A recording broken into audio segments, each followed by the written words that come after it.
అందరికీ కూడా ఆ అమ్మవారి ఆశీస్సులు ఉండాలని మనస్ఫూర్తిగా ఆ తల్లిని వేడుకుంటూ శ్రీ విశ్వావసు నామ సంవత్సరంలో ఉగాది రోజు తప్పకుండా ఈ కథను వినాలి. ఈ కథ మనసు నిర్మలంగా ఉంచుతుంది. ఈ యొక్క చరిత్రను మాటి మాటికి వినేందుకు అమృతం వలె ఉంటుంది. కాబట్టి ఎవరైతే ఈ కథను వింటారో వారికి ఉన్నటువంటి సకల పాపాలు కూడా హరించుకుపోతాయి. కాబట్టి భక్తి శ్రద్ధలతో ఈ కథను వినండి. పూర్వం శ్రీపురం అనే గ్రామంలో మధుసూదనుడు అనే ఒక బ్రాహ్మణుడు ఉండేవాడు. అతను ఎంతో దళితుడు అవడం చేత భిక్షమెత్తుకుని జీవిస్తూ ఉండేవాడు. అయితే ఆ బ్రాహ్మణుడికి కొడుకు జన్మిస్తాడు. ఆ బ్రాహ్మణుడి భార్య పాలు సరిపోనందున పిల్లవాడు ఆకలికి తట్టుకోలేక రోజు రోజుకు కృషించి పోతూ ఉండేవాడు. ఆ బాలుడు ఆ విధంగా కృషించిపోతుంది చూసి తల్లి అయిన ఆ బ్రాహ్మణ స్త్రీ తన భర్తతో ఈ విధంగా చెబుతుంది. ఏవయ్యా, నేను చెప్పినటువంటి ఈ సంగతి కాస్త శ్రద్ధతో ఆలకించు. పిల్లవాడికి పాలు సరిపోవటం లేదు. పాలు సరిపోక పాపం పిల్లవాడు రోజు రోజుకి కృషించిపోతున్నాడు. కాబట్టి పాలు నిమిత్తం పాలు కలిగినటువంటి ఆవును ఒకదాన్ని తీసుకొని రా అని చెబుతుంది. ఆ మాట విన్నటువంటి ఆమె భర్త ఈ విధంగా అంటాడు. ఓ స్త్రీరత్నమా, నీకేమైనా పిచ్చి పట్టిందా? మనం చూస్తే కడు బీదవాళ్ళము. పాలను కలిగినటువంటి ఆవును నేను ఏ విధంగా తీసుకురావాలి? అసలు ఆ ఆవు ఏ విధంగా మనకు దొరుకుతుంది చెప్పు? ధన రత్నాలు ఏమైనా ఉన్నాయా? లేవు కదా. లోకంలో గణ్యత ఏ విధంగా పొందానా చెప్పు? ధన రత్నాలు ఏమైనా ఉన్నాయా? లేవు కదా. లోకంలో గణ్యత ఏమైనా ఉందా? లేదు. ఎవరికైతే ధన సంపదలు నిండుగా ఉంటాయో వారికే కదా ఈ లోకం అంతా కూడా మర్యాదలు చేస్తూ ఉంటారు. వారికే కదా అందరూ భయపడిపోతూ ఉంటారు. మరి నా వంటి పేదవాడిని ఎవరు అడుగుతారు? అదే ఆ బ్రాహ్మణుడు చెప్పాడు. అప్పుడు భార్య చాలా దుఃఖిస్తూ బ్రహ్మదేవుడితో ఇలా అంటుంది. ఓ బ్రహ్మదేవుడా, మా ఇంటి వద్ద అసలు ఈ పిల్లవాడు ఎందుకు పుట్టించావు? ఏమిటిని ఈ పిల్లవాడు బ్రతకాలి అని చెప్పి నా కడుపున పుట్టించావు? ఈ శిశు హత్య నాకు చుట్టుకుంటుందేమోనని నాకు భయంగా ఉంది స్వామి అంటూ బ్రహ్మదేవుడికి మొరపెట్టుకుంటూ దుఃఖిస్తూ ఉంటుంది.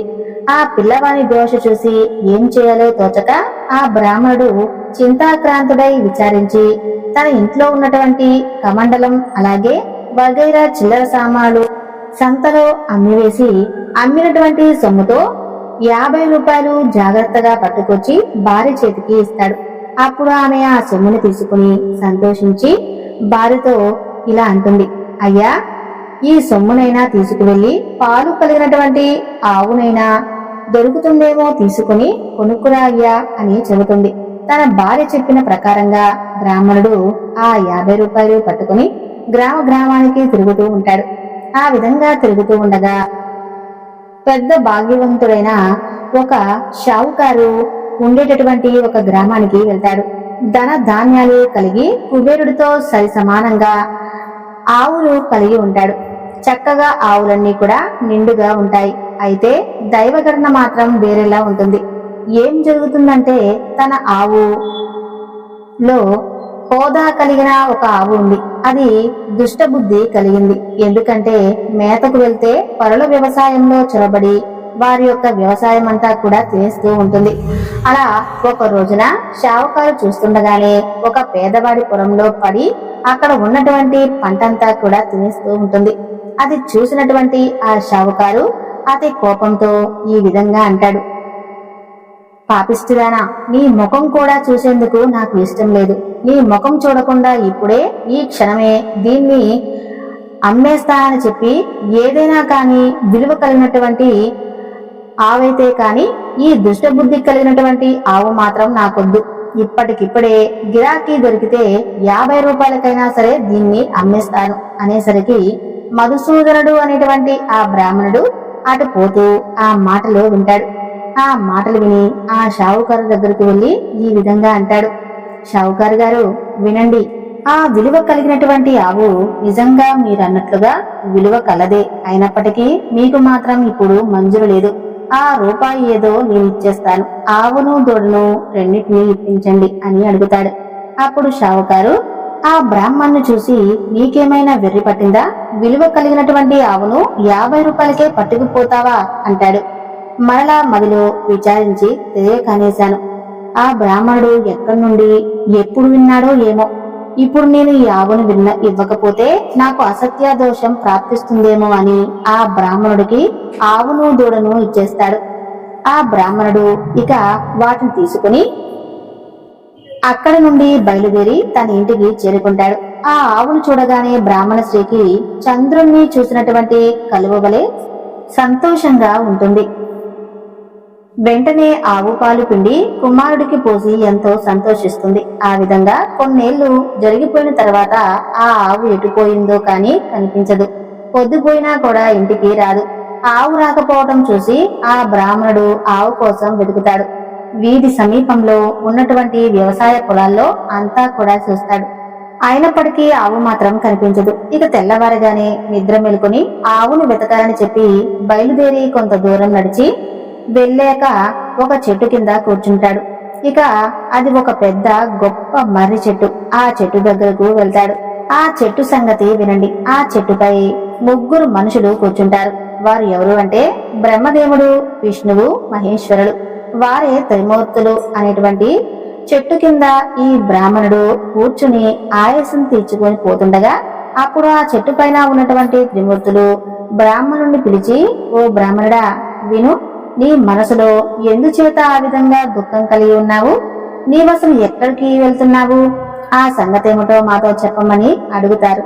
అప్పుడు ఆ బ్రాహ్మణుడు 2 చేతులు జోడించి, అయ్యా, నేను చాలా భేదపడను, భిక్షమెత్తుకుని బతికేవాడిని. నాకు ఒక ఆవు ఉంది, అది కనిపించడం లేదు. ఈ దినం శ్రీపురంలో సంత జరుగుతుంది కదా, ఆ సంతకు పోయి వెతకదామని వెళ్తున్నాను. ఎవరైనా కాని దొంగలించి తీసుకుని పోయి ఉంటే ఆ సంతలోనే కదా అమ్ముతారు. కాబట్టి ఆ హితవు చేతనే వెతకడానికి వెళ్తున్నాను. ఓ త్రినాథ స్వాములారా అంటూ తన యొక్క వృత్తాంతమంతా కూడా చెబుతాడు ఆ బ్రాహ్మణుడు. త్రిమూర్తులు ఈ విధంగా చెబుతారు, నీవిప్పుడు సంతకు వెళ్తున్నావు కదా, మా కోసమే ఏమైనా కొన్ని దినుసులు తీసుకుని రాగలవా అని ఆ త్రిమూర్తులు అడుగుతారు. అప్పుడు ఆ బ్రాహ్మణుడు ఏం దినుసులు కావాలి అని అడుగుతాడు. అప్పుడు ఆ త్రిమూర్తులు ఈ విధంగా చెబుతారు, 1 పైసా ఆకు వక్క, 1 పైసా నూనె మాత్రం తీసుకునిరా అని చెబుతారు. అది విన్నటువంటి ఆ బ్రాహ్మణుడు, త్రిమూర్తులారా, నేను కటిక పీదవాడును, పైసలు ఎక్కడుంటాయి చెప్పండి, ఉంటే నేను ఈ విధంగా ఎందుకు ఉంటాను? నేను పేద బ్రాహ్మణులను అని చెప్పాను కదా, భిక్షమెత్తుకుని జీవిస్తున్నానని చెప్పాను కదా అని ఆ బ్రాహ్మణుడు చెబుతాడు. ఓ బ్రాహ్మణుడా విను, అదిగో అటు చూడు, అక్కడ 2 చెట్ల పొదట్లో కనిపిస్తుంది కదా, దాని చెట్టు మొదట్లో 3 పైసలు ఉన్నాయి అని చెప్పి త్రిమూర్తులు చెబుతారు. ఆ పలుకులు విని బ్రాహ్మణుడు అక్కడికి వెళ్లి పొదట్లో చూసేసరికి 3 పైసలు అతనికి కనిపిస్తాయి. ఇంకా ఏమైనా కొన్ని పైసలు దొరుకుతాయేమోనని ఆ చుట్టూ అంతా కూడా పైకి తీసి చూస్తూ ఉంటాడు. అది చూసి త్రినాథుల వారు ఈ విధంగా అంటారు, ఓ బ్రాహ్మణుడా, నీకేమైనా పిచ్చి పట్టిందా? అందులో ఎందుకు వెతుకుతున్నావు? అందులో పైసలు లేవు, ఎంత వెతికినా కూడా అక్కడ నీకేమీ కనిపించవు అని చెబుతాడు. ఆ మాటలు విని బ్రాహ్మణుడు అక్కడి నుంచి వెళ్లిపోతాడు. అలా కొంత దూరం వెళ్లేసరికి అతని మదిలో అనుమానం కలిగి మరలా తిరిగి వచ్చి ఆ చెట్టు కింద నిలిచి చేతులు జోడిస్తాడు. అది చూసినటువంటి త్రిమూర్తులు, మరలా ఎందుకు వచ్చావు అని అడుగుతారు. దానికి ఆ బ్రాహ్మణుడు, మీరు చెప్పినటువంటి వస్తువులు దేంట్లో తీసుకుని రావాలి అని అడుగుతాడు. దానికి త్రిమూర్తుల వారు గావంచాలో తీసుకుని రా అని చెబుతాడు. అది విన్నటువంటి ఆ బ్రాహ్మణుడు, అయ్యా, గావంచాలో నూనె ఎలా వస్తుంది? మీరు జగత్కర్తలు కదా, నా వద్దేమైనా కపటమాడుతున్నారా చెప్పండి అని అడుగుతాడు. అప్పుడు త్రిమూర్తులు, మా నామాన్ని తలుచుకుని నీవు గావంచాలో తీసుకుని రా, తప్పకుండా నిలుస్తుంది అని చెబుతారు. అప్పుడు ఆ బ్రాహ్మణుడు వారి వద్ద సెలవు తీసుకుని అక్కడి నుండి వెళ్లిపోతాడు. ఆనందంతో ఆ బ్రాహ్మణుడు శ్రీపురం సంతలోకి ప్రవేశిస్తాడు. ఆవులు ఉండేటువంటి సంతకు వెళ్లి చూడగా తన ఆవు అక్కడ కనిపించదు. ఆకులు, చెక్కలు, అలాగే గంజాయి పుచ్చుకుని నూనె గురించి బజారుకి వెళ్లి తెలికల వాడిని చూసి, నూనె ఈ గావంచాలో పోయండి అని చూపించి, ఇదిగో ఇందులో 1 పైసా మాత్రమే నూనె పోయండి అని అడుగుతాడు. ఈ సంగతి తెలికలవాడు చూసి, ఈ బ్రాహ్మణుడికేమైనా పిచ్చి పట్టిందా ఏమో, ఇతను ఇచ్చేవాడేమో అని నూనె లేదు ఏమీ లేదు అని చెబుతాడు. ఇక అక్కడ నుండి మరో ముసలివాడి దగ్గరకు వెళ్లి నూనె అడుగుతాడు. ఆ ముసలివాడు అతన్ని యగాదిగా చూసి ఎంత కావాలి అని అడుగుతాడు. ఒక్క పైసా మాత్రమే కావాలి, అది కూడా ఇదిగో ఈ గావాంచాలో మాత్రమే కావాలని అడుగుతాడు. ఇక తెలికిలవాడు నూనె కొలుస్తాడు. బ్రాహ్మణుడు గావంచ చూపిస్తాడు. ఈ బ్రాహ్మణుడు వికారపు వాడేమోనని చెప్పి ఇతని మోసం చేసి ఇతని దగ్గర ఉన్నటువంటి ఈ పైసా తీసుకుంటానని చెప్పి ఆలోచించుకుని కొలత పాత్ర తిరగవేసి నూనె కొలిచేస్తాడు. అప్పుడు ఆ విప్రుడు గావంచ కొనచెంగు పట్టుకుని అక్కడి నుంచి వెళ్లిపోతాడు. ఇక తెలికిలవాడు సంతలో కూర్చుని ఉంటాడు. కుండలో చూస్తే నూనె కొంచెం కూడా ఉండదు. అది చూసినట్లు తెలిపాడు. అది చూసి మూర్ఛపోయాడు. ఇక కొంతమంది తెలికల వాళ్ళందరూ వచ్చి అతని ముఖంపై నీళ్లు చల్లి సేద తీర్చి కూర్చోబెడతారు. అతనికి కాస్త తెలివి రాగానే ఏమిటి సంగతి అని అడుగుతారు. అప్పుడు అతను ఈ విధంగా చెబుతాడు. అయ్యా వినండి, ఎక్కడి నుండో కాని ఒక బ్రాహ్మణుడు వచ్చాడు. నన్ను వచ్చి ఇప్పుడే కలిసి నూనె తీసుకుని అటుగా వెళ్ళాడు. అతడు వెళ్ళిన తర్వాత కుండలోని నూనె చూస్తే అస్సలు కొంచెం కూడా లేదని చెబుతాడు. ఇక ఇప్పుడు ఒక ఆయన వచ్చి మమ్మల్ని కూడాను అడిగాడు, కానీ మేం మాత్రం లేదని చెప్పాం. అతను వెళ్లిపోయాడు. ఈ విధంగా మీ దగ్గరకు వచ్చాడేమో అని చెప్పి అంతా వివరించి అందరూ కూడా ఆ యొక్క బ్రాహ్మణుడి వద్దకు పరిగెత్తుకుంటూ వెళ్లి ఏం చెబుతారంటే, ఓ బ్రాహ్మణుడా, మీరు ఈ నూనెను కొని తీసుకున్నారు కదా, అది చాలా తక్కువగా ఉంది, పూర్తిగా ఇచ్చివేస్తాం, దాన్ని కూడా తీసుకువెళ్ళండి అని ఆ బ్రాహ్మణుడికి చెబుతారు. ఆ మాటలు విన్న ఆ విప్రుడు అక్కడికి మళ్ళీ తిరిగి వస్తాడు. ఎప్పటి వలె భర్తీ అయిపోతుంది. తెలికేవాడి మొహంలో ఆనందం చెప్పడానికి శక్యం కాకుండా ఉంటుంది. అప్పుడు కొలత పాత్ర పట్టుకుని తెలికలవాడు చమురును జాగ్రత్తగా కొలిచి ఆ యొక్క విప్రుని గావంచాలో చమురు పోస్తాడు. అది పట్టుకుని ఆ బ్రాహ్మణుడు అక్కడి నుండి వెళ్లిపోతాడు.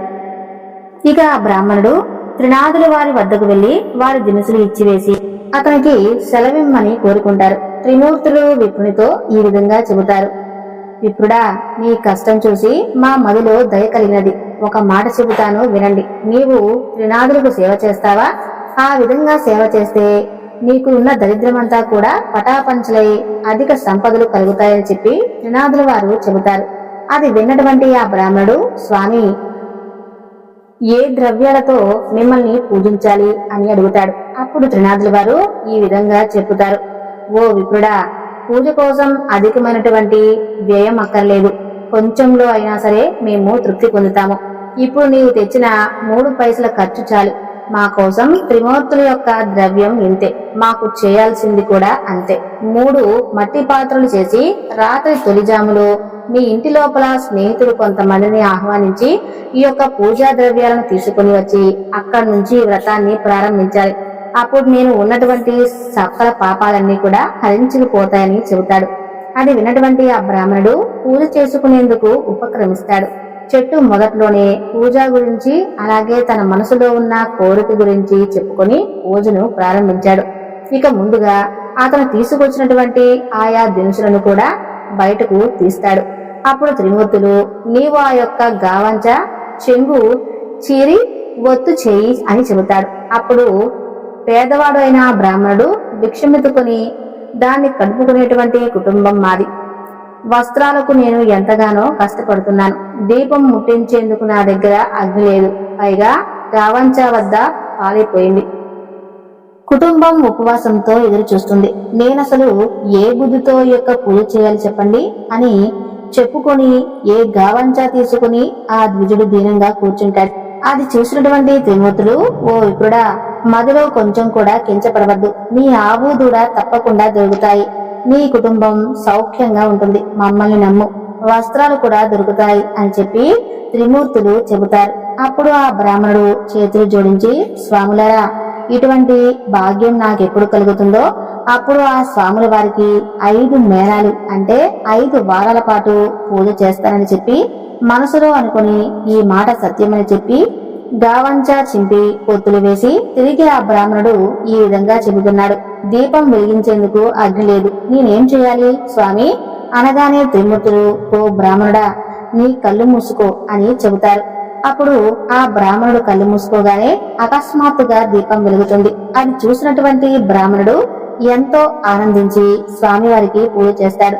ఆ తర్వాత పూజ చేసి ఆనందంతో ఆ బ్రాహ్మణుడు చేతులు జోడించి త్రిమూర్తుల వారికి సాష్టాంగ నమస్కారాలు చేసి ముందుకు వెళ్తాడు. అలా కొంచెం కొంచెం దూరం నడిచి వెళ్తూ ఉంటాడు. అలా అతను వెళ్తుండగా అతని త్రోవలో ఆవును దూడను చూస్తాడు. ఎంతో సంతోషించి త్రిమూర్తుల వారు నా యందు దయ ఉంచారు కాబట్టి నా ఆవును దూడను నాకు కనిపించేలా చేశారు. ఇదంతా కూడా వారి యొక్క పూజా ఫలమే అని భావించి ఆవును దూడను తీసుకుని ఇంటి వద్దకు చేరుకుంటాడు. ఇక ఇంట్లోకి వెళ్లి చూడగా తన ఇంట్లో ధన సంపదలు సంపూర్ణంగా నిండి ఉంటాయి. అది చూసి అధిక సంతోషం పొంది కడు శ్రద్ధతో పూజ మరలా ప్రారంభిస్తాడు. చేయవలసినటువంటి కార్యక్రమాలన్నీ కూడా అందరికీ వివరంగా తెలియజేస్తాడు. తన స్నేహితులను రప్పించి పూర్వం వలె పూజ సమర్పిస్తాడు. స్వామివారికి ఇక తర్వాత పూజలు చేయడం ప్రారంభించిన తర్వాత ఈ విషయం గురించి అందరికీ చెబుతాడు. అది విని అందరూ కూడా సంతోషిస్తారు. ఇక ఆ రాజ్యంలోని ప్రజలందరూ కూడా త్రినాథ స్వాముల వారి పూజ గురించి చేసి దళితులుగా ఉన్నవారు కూడా సంపదలను పొందుతారు. అందరూ ఇలా ఈ పూజను చేసి సుఖ సంతోషాలతో ఉంటారు. దాని వలన షావుకారులందరూ వ్యాపారాలు కూడా పడిపోతాయి. ఇక వ్యాపారులు చేసేదేమీ లేక అందరూ కలిసి ఆ దేశపురాల దగ్గరకు వెళ్లి వారి మొర అంతా కూడా ఆయనకు విన్నవించుకుంటారు. రాజుగారిని చూసి ఈ విధంగా అడుగుతారు. మీరందరూ నా వద్దకు ఎందుకు వచ్చారు అని అడుగుతాడు. అయ్యా, ఏం చెప్పమంటారు? నా బాధ గురించి. మధుసూదనుడు అనే ఒక బ్రాహ్మణుడు ఒక దరిద్రుడు. అతను భిక్షమెత్తుకుని జీవిస్తూ ఉండేవాడు. అసలు శ్రీపురానికి వెళ్లి వచ్చిన తర్వాత నుండి త్రినాథుడి యొక్క పూజను ఆచరించాడు. త్రినాథులు ఏం దేవతలు కూడా బ్రాహ్మణులు అడిగితే ఎవరో కాని మాకైతే అర్థం కావటం లేదు. కానీ ఊరు మొత్తం ఆ బ్రాహ్మణుడు చెప్పినటువంటి విధంగా పూజించి దరిద్రుడు కూడా సంపాదనను పొందుతున్నాడు. ఎంతో ఆనందంగా ఉంటున్నారు. ఇక మన ఊర్లో ఉన్న రైతులు 50 మంది కూడా ఈ యొక్క త్రినాథ స్వామి వారి పూజ చేస్తున్నారు. గుడ్డివారు, కుంటివారు అందరూ కూడా ఈ పూజ చేస్తున్నారు. అందరూ కూడా మోక్షాన్ని పొందుతున్నారు. ధన ధాన్యాలు కలిగి కుబేరులతో సమానంగా మారిపోయారు. అందువలన మా వ్యాపారాలన్నీ తగ్గిపోయాయి. క్రయ విక్రయాలు ఏ విధంగా జరుగుతాయి చెప్పండి అంటూ వారి వాదన కూడా చెప్పారు. ఆ మాటలు విన్నటువంటి ఆ రాజు చాలా కోపం తెచ్చుకుని సకల జనులను పిలిపించి కోపంగా ఇలా చెబుతాడు. అసలు త్రినాథులు ఎవరు? త్రినాథులు అంటే ఏ దేవతలు? వారిని మీరు ఏ విధంగా పూజిస్తున్నారు? నేను చెబుతున్నాను వినండి. ఆ పూజ ఇక నుండి మీరు చేయకూడదు. అలాంటి పూజ ఎవరైతే చేస్తారో వారు 500 రూపాయల జరినామా ఇచ్చి 6 మాసాల పాటు ఖైదీగా ఉండాలి అని చెప్పి రాజు చెబుతాడు. అలా ఎవరైతే చేయకుండా ఉంటారో వారికి సోలం వేయబడుతుంది అని చెప్పి రాజుగారి తాకీదు ఇచ్చి ప్రజలందరినీ కూడా అక్కడి నుండి పంపించేస్తాడు. ఇక ఈ సంగతి త్రినాథుల వారికి తెలిసి ఆ రాజుకు దండన విధిస్తారు. దాని ఫలితంగా రాజకుమారుడు మరణిస్తాడు. రాజధాని నగరంలో ఏడ్పు ఘోష వినిపిస్తుంది. ప్రజలు, రైతులు వగైరా జనులందరూ కూడా విని ఆ రాజు వద్దకు పరిగెత్తుకు వెళతారు. రాజు దైవ కృప తప్పడం వలన అతని కుమారుడు చనిపోయాడని చెప్పి అనుకుంటూ బాధపడుతూ ఉంటారు. ఇక కుమారుడి ముఖం చూసుకొని ఎంతో దుఃఖిస్తుంటాడు. తల్లి, బంధువులు అలాగే మొదలైన వారందరూ కూడా అతన్ని చూసి దుఃఖిస్తూ ఉంటారు. ఇక ఆ కుమారుణ్ణి శ్మశానానికి తీసుకువెళ్లి దహనం చేసేందుకు నదీ తీరమందు ఒక ఆసనాన్ని ఉంచుతారు. త్రినాథుల వారికి ఆ రాజుపై దయ కలిగి ఆ రాజకుమారుణ్ణి బ్రతికించాలని చెప్పి అలా బ్రతికించిన ఎడల మనకు కూడా పేరు ప్రఖ్యాతులు కలుగుతాయని చెప్పి బాగా ఆలోచించి బ్రాహ్మణ రూపంలో ఆయన ఆ స్థలానికి త్రినాథుల రూపాన్ని మార్చుకుని వస్తారు. రాజుగారి జనసమూహం చూసి మీరందరూ కూడా ఈ నది తీరానికి ఎందుకు వచ్చారు? ఎందుకు ఈ విధంగా విచారంగా కూర్చున్నారు? ఈ పిల్లవాడు ఎందుకలా పడుకున్నాడు? ఇతని శరీరంలో ఎందుకు చలనం లేదు అని అడుగుతాడు. అప్పుడు వారు ఈ విధంగా చెబుతారు. ఏం చెప్పమంటారు? ఆ రాజకుమారుడు చనిపోయాడు. అయ్యో, ఇంత చిన్న పిల్లవాడు చనిపోయాడా? ఈ పిల్లవాడు చనిపోలేదు. త్రినాథుల వారికి రాజు అపచారం చేసినందువలన ఇదిగో ఈ పిల్లవాడికి ఈ విధమైనటువంటి చావు కలిగింది. ఇప్పుడు ఒక్కసారి మీరందరూ త్రినాథ స్వాముల వారిని భజించారంటే ఆ బాలుడు లేచి కూర్చుంటాడు. పూజ చేసేందుకు ఆ రాజు మనసులోనే ఒప్పుకుంటే, ఆ త్రినాథుల వారికి క్షమాపణలు చెప్పుకుంటే మనసు నిండా దుఃఖంతో స్వామి నన్ను క్షమించండి అని చెప్పి అనుకోగానే ఆ రాజపుత్రుడు తిరిగి బ్రతుకుతాడు. ఇక వెంటనే అక్కడి నుండి బ్రాహ్మణ రూపంలో వచ్చినటువంటి త్రిమూర్తులు అక్కడ పాత్రులవుతారు. ఇక అంతా కూడా నాదా స్వామి వారి పేరు తలుచుకొని ఆ యొక్క రాజధాని యొక్క చెవిలో మారు మోగుతుంది. ఆ రాజు 7 సార్లు స్వామివారి పూజ చేసేందుకు ఒప్పుకుంటాడు. అలా ఒప్పుకోగానే ఆ రాజు తన్నుడు లేచి కూర్చుంటాడు. అది చూసి అందరూ కూడా సంతోషిస్తారు. అప్పుడు త్రిమూర్తుల పేరును ప్రజలందరూ కూడా మాటి మాటికి స్మరిస్తారు. అందరి నోట వచ్చినటువంటి పలుకులు సముద్ర ఘోష వలె వినిపిస్తుంటాయి. ఆ సమయంలో ఒక షావుకారు ఆ యొక్క ఏరు మీదుగా ఒక ఓడను తీసుకుని వెళ్తూ ఉంటాడు. ఆ ఓడను నడిపించుకునే స్వర్ణభద్రా తీరంలో ప్రవేశిస్తాడు. ఆ ఘోష చేస్తున్నటువంటి స్థలానికి బయలుదేరి వెళ్తాడు. అక్కడ ఉన్నటువంటి ప్రజలందరినీ చూసి, ఓ జనులారా, మీరు స్మరిస్తూ ఉన్నటువంటి ఆ త్రినాదులు ఎవరు? త్రినాదుల పేర్లు ఏమిటి? మీరు ఎందుకలా స్మరిస్తున్నారు? నాకు వినేందుకు చాలా శ్రద్ధగా ఉంది అంటాడు. అప్పుడు రాజుగారు మనుషులు అందరూ కూడా ఆ వార్త కూడా చెప్తారు. బ్రహ్మ విష్ణు మహేశ్వరులనే త్రినాద స్వాములు అనేటువంటి ప్రభు మా రాజుగారు వారిని మర్చిపోయారు, అపరాధం చేశారు. ఇతను రాజుగారి కుమారుడు, అపరాధం వల్ల చనిపోయి మరలా తిరిగి వచ్చాడు. మేము ఇతనికి అగ్ని సంస్కారం చేసేందుకు ఇక్కడ కూర్చున్నాం. అది చూసి త్రినాదుల వారికి మాపై దయ కలిగింది. వారే వచ్చి స్వయంగా ఇతన్ని ప్రకటించారు. అందుకు మా రాజుగారు 7 సార్లు స్వామివారి పూజ చేసేందుకు వెంటనే ఒప్పుకుంటాడు. రాజకుమారుడు లేచి కూర్చున్నాడు. ఈ విధంగా చెబుతుండగా షావుకారు మొదలు ఎంతో సంతోషించి ఆశ్చర్యంతో, అసలు అటువంటి ప్రభువు ఎక్కడుంటాడు? చనిపోయినటువంటి రాజకుమారుని కూడా బ్రతికించాడు. నాకు 7 ఓడలు ఉన్నాయి. నేను ఈ ఓడలపై వెళ్తున్నాను. ఇంటికి సుఖంగా చేరుకుంటాను. నాకు ఏ కష్టాలు లేకుండా ఉంటే ఆ స్వామివారికి నేను కూడా 7 సార్లు పూజ చేస్తాను. ఇలా మనసులో సంకల్పించుకుని ఓడపై కూర్చుని అలా ఓడ నడిపించుకుని వెళ్లిపోతాడు. ఇక పై దేశాలు వెళ్లి అక్కడ గొప్ప లాభాలను పొంది తిరిగి వచ్చి ఓడను నది ఒడ్డున లంగరు వేయించి ఇంటికి వెళ్లిపోతాడు. ఇక తన యొక్క నౌకర్లందరూ కూడా ఓడలో ఉన్నటువంటి ధనాన్ని మోసుకొని పోతుంటారు. ధనాన్ని ఇంట్లో వేసుకుని స్వామివారి మేళా గురించి మర్చిపోతాడు. అందువలన స్వామివారికి అతనిపై కోపం వస్తుంది.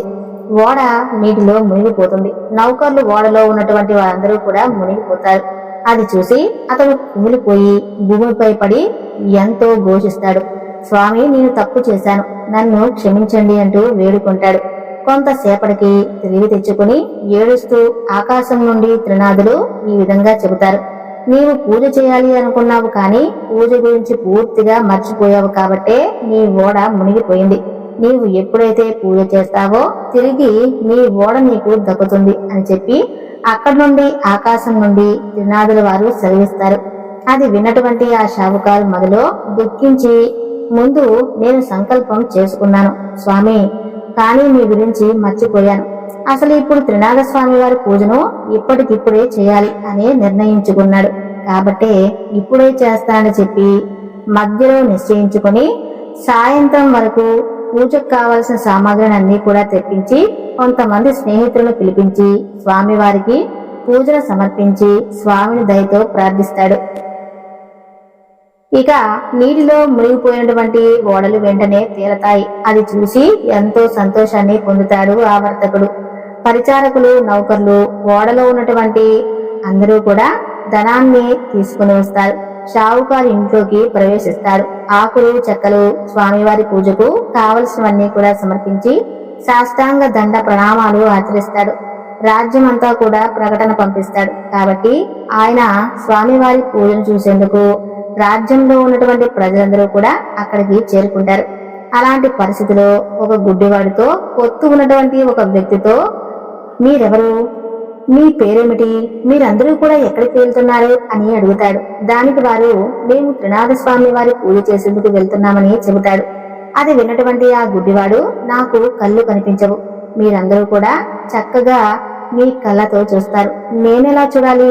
నాకు కూడా రావాలనిపిస్తుంది అని చెప్పి చింతిస్తూ కూర్చున్నాడు. దానికి వారు, నీవు త్రినాద స్వామిని భజించు, తప్పకుండా నీకు కళ్ళు కనిపిస్తాయి, మేము స్వామివారి పూజ దగ్గరకు వెళ్తున్నామని చెప్పి అక్కడి నుండి వెళ్లిపోతారు. ఇక గుడ్డివాడు స్వామి భజన చేస్తుండగా అతనికి కొంచెం చూపు కనిపిస్తుంది. అలా కొంత ముందుకు వెళ్లేసరికి ఇంకొంచెం చూపు కనిపిస్తుంది. దారిలో ఒక చోట అలా కూర్చుని ఉండగా అతన్ని చూసి ఒక చొట్టవాడు ఇలా అడుగుతాడు, అన్నా నీవు గుడ్డివాడువు కదా, ఇంత కష్టంతో ఎక్కడికి నడుచుకుంటూ వెళ్తున్నావు అని అడుగుతాడు. అప్పుడు ఆ గుడ్డివాడు ఈ విధంగా చెబుతాడు, అన్నా నేను త్రినాథ స్వామి వారి పూజ జరుగుతుంది, అక్కడకు స్వామివారి పూజ చూసేందుకు వెళ్తున్నాను అని చెబుతాడు. అప్పుడు చొట్టవాడు ఆ మాటలు విని స్వాముల వారికి అస్సలు దయలేదు. చేతులు కాళ్ళు కూడా నాకు సరిగ్గా లేవు కూడా. స్వామివారి పూజ చూడాలి అనిపిస్తుంది, కానీ నేను నడవలేను కదా, నీకైతే కాళ్ళు ఉన్నాయి కాబట్టి నీవు చక్కగా వెళ్ళగలుగుతావు అని చెబుతాడు. అప్పుడు గుడ్డివాడు, నీవు స్వామివారిని ఒక్కసారి భజించు, చేతులు కాళ్ళు తప్పకుండా బాగవుతాయి. క్షణంలో ఇద్దరం కలిసి స్వామివారి పూజ దగ్గరకు వెళ్లిపోవచ్చు. త్రినాథ స్వామివారిని భజించి నీ బాధ చెప్పుకున్నావంటే చాలు, నివారణ చేస్తారని చెబుతాడు. ఆ తర్వాత ఆ సొట్టవాడు త్రినాథ త్రినాథ అంటూ స్వామివారిని భావిస్తాడు. నీవు గుడ్డివాడివైనా నీకు కాళ్ళు నడవగలుగుతున్నావు, నేను అసలు నడవలేకపోతున్నాను, నన్ను కాస్త నీ భుజంపై కూర్చోపెట్టుకుంటావా? నువ్వు తీసుకుని వెళ్తుండగా నేను నీకు త్రోవ చూపిస్తూ ఉంటాను, నిశ్చితంగా ఇద్దరం కలిసి వెళ్దామంటూ ఆ సొట్టవాడు సలహా ఇస్తాడు. ఆ మాటలు విన్నటువంటి ఆ గుడ్డివాడు భుజాలపై కూర్చోబెట్టుకుని మెల్లగా నడుచుకుంటూ వెళ్తుంటారు. అలా కొంత దూరం వెళ్తుండగా త్రోవలో ఆయాసంతో ఇద్దరు కూడా కాసేపు కూర్చుంటారు. గుడ్డివాడు ఈ విధంగా చెబుతాడు, నేత్రాలు నిర్మలంగా కనిపిస్తాయి అని చెప్పగానే సొట్టవాడు, అన్నా నేనిప్పుడు నడిచి వెళ్ళగలను, నాకు కాళ్ళు చేతులు పనిచేస్తున్నాయి. ఎంతో సంతోషించి ఇద్దరూ కలిసి త్రినాథస్వామి వారి పూజ చేసేందుకై అక్కడకు ప్రవేశిస్తారు. ఇక ఆ విధంగా స్వామివారి పూజ జరుగుతున్నటువంటి స్థలానికి ప్రతినిత్యం కూడా ఒక వైష్ణవుడు వస్తూ ఉండేవాడు. అతను స్వామివారి పూజ పూర్తి కాకుండా ప్రతిరోజు కూడా మధ్యలోనే వెళ్తూ ఉండేవాడు. ప్రతినిత్యం కూడా అదే విధంగా స్వామివారి పూజ పూర్తి కాకుండానే వెళ్తూ ఉండేవాడు.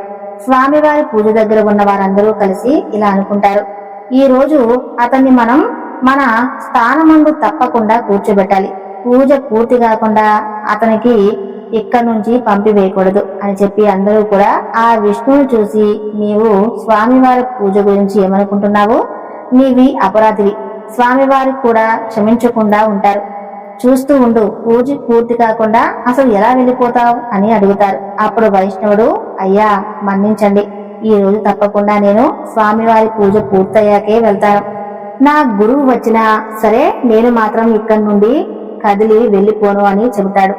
నా గురువు ఇక్కడకు వచ్చినా సరే నేను మాత్రం పూజ మాత్రం విడిచిపెట్టి వెళ్ళిపోనని చెబుతాడు. ఇక దైవయోగమున ఆ రోజు వైష్ణవుడి యొక్క గురువు సరాసరి అతనికి కనిపించక అతని ఇంటికి వెళ్తాడు. వెళ్ళి వైష్ణవుడు ఎక్కడికి వెళ్ళాడు, ఈ రోజు అతను కనిపించలేదు అని చెప్పి శిక్ష గురించి ఆ యొక్క వైష్ణవుడు తల్లిని అడుగుతాడు. దానికి ఆమె, నా కుమారుడు త్రినాథస్వామి వారి పూజ చూసేందుకు వెళ్ళాడని చెబుతుంది.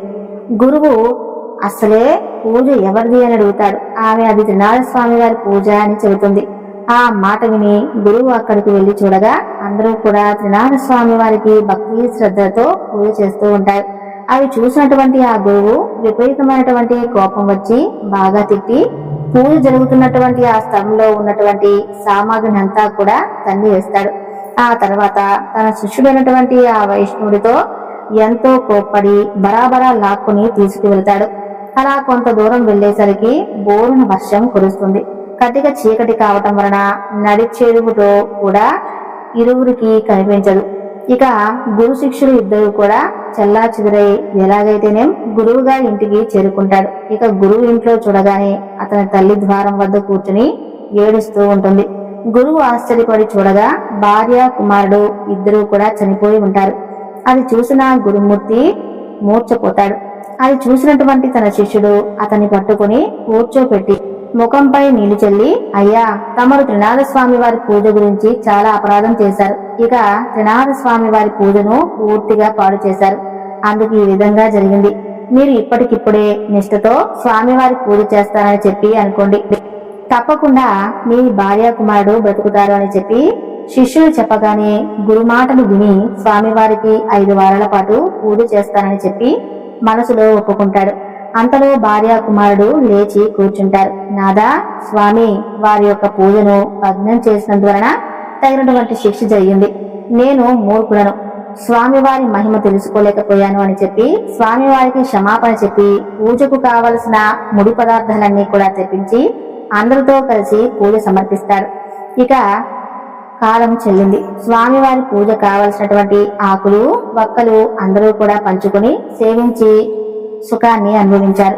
ఈ చరిత్రను ఎవరైతే వింటారో వారికి కుష్టి వ్యాధి కుంటితనం కూడా లేకుండా పోతుంది. పుత్రులు లేనటువంటి స్త్రీలకు నిర్మలంగా ఉంటే పుత్రులు పుడతారు. పురుషులు వెన్నెల వస్త్రాలు కలిగి సుఖపడతారు. ఎవరైనా కొంటెగా హాస్యం చేస్తే వారికి నడ్డితనము గుడ్డితనము కలుగుతుంది. ముగ్గురు త్రిమూర్తులను 3 స్థలముల యందు ఉంచి ముందు శ్రీ మహావిష్ణువుకు చందనమును పుష్పాలను తెచ్చి ముగ్గురును వేరువేరుగా పూజించాలి. నైవేద్యం సమర్పించి స్వామివారికి గంజాయిని అగ్నిలో వేయాలి. తాంబూలం 3 భాగాలుగా వేసి స్వామివారి ఎదుట ఉంచాలి. 3 దీపాలను వెలిగించి త్రిమూర్తులారా ఈ దీపాల్లోకి దయచేయండి అని చెప్పి మనస్ఫూర్తిగా వేడుకోవాలి. తర్వాత స్వామివారి పాదాలపై పడాలి. అందరూ కూడా నిర్మలమైనటువంటి మనసుతో కూర్చొని ఈ కథంతా కూడా చెప్పుకొని వినాలి. ప్రసాదాన్ని అందరూ కూడా స్వీకరించాలి. విన్నారు కదండి త్రినాథ స్వామి వారి యొక్క చరిత్ర గురించి. మీ అందరికీ కూడా ఆ యొక్క స్వామివారి అనుగ్రహం ఎప్పుడూ ఉండాలని మనస్ఫూర్తిగా కోరుకుంటూ ఈరోజు ఈ వివరణను ఇంతటితో ముగిస్తున్నాను. తప్పకుండా ఈ వీడియోని లైక్ చేయండి. సర్వే జన సుఖినో భవంతు.